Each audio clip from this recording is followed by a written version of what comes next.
Hi everyone, Aaron here for Zollotech, and this is another thoughts video on the Mac. Now I've been using a Mac for about 10 years, and I've had one of the original iBooks, a 933 megahertz iBook back in the day, but I've always had a PC to go along with it.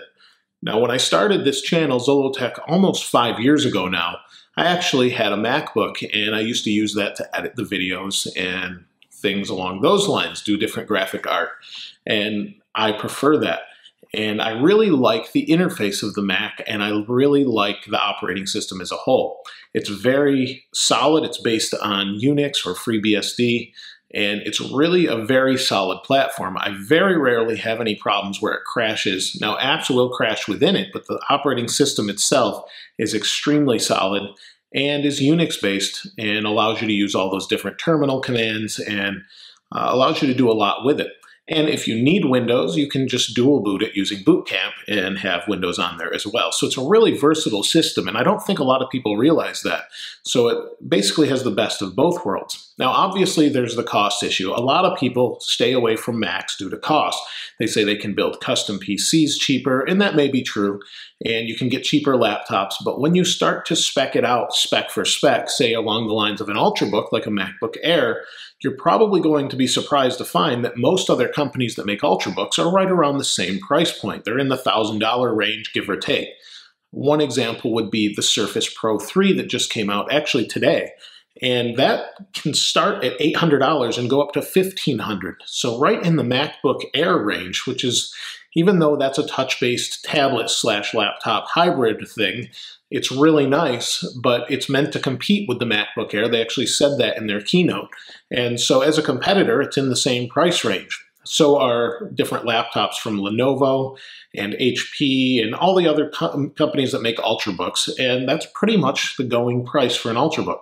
Now, when you start to get on the high end of things with MacBook Pros, some of that's arguable. You could get an Alienware laptop for up in the same price range, and you may get some more gaming functionality out of it. But then that brings us to design. When it comes to design, I personally prefer the MacBook over any other laptop out there. There are some that have some neat designs, but I personally just don't find most of them to even have the similar build quality of a MacBook. And that's just something I personally like. Now, some people aren't going to agree with me on the style of the MacBook, and that's fine. There's plenty of choices out there for you. But as far as my personal taste, that's one of the things I like about it. I really like their designs, the minimalistic design, and the aluminum and the materials they use. That's just something I personally prefer.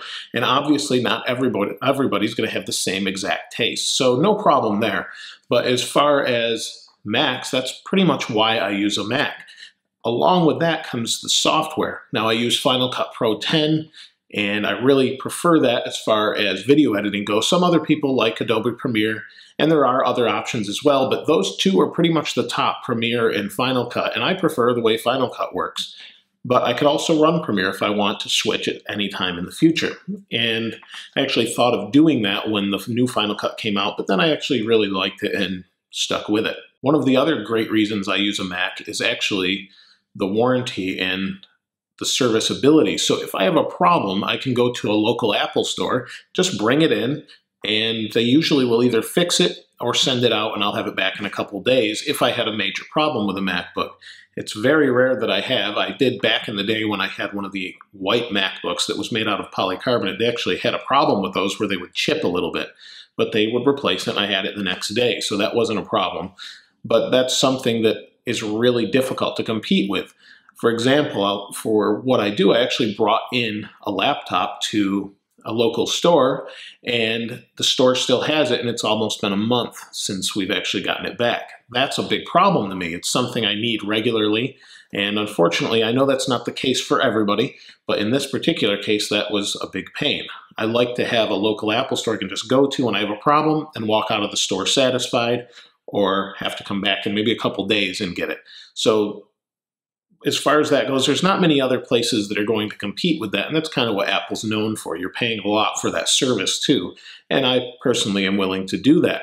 But just like anything else, a fine watch or a fine car or whatever, I like a lot of different cars, I like the looks of the MacBook. I like the way it works, and that's why I use a MacBook. There are plenty of choices out there. I personally don't think there's a right or wrong, and I'd love to hear what you have to say about using Macs versus anything else. And I'll be doing another video on that as well, and about Macs versus PC and things and thoughts on that. So let me know what you think in the comments below. If you haven't subscribed already, please subscribe.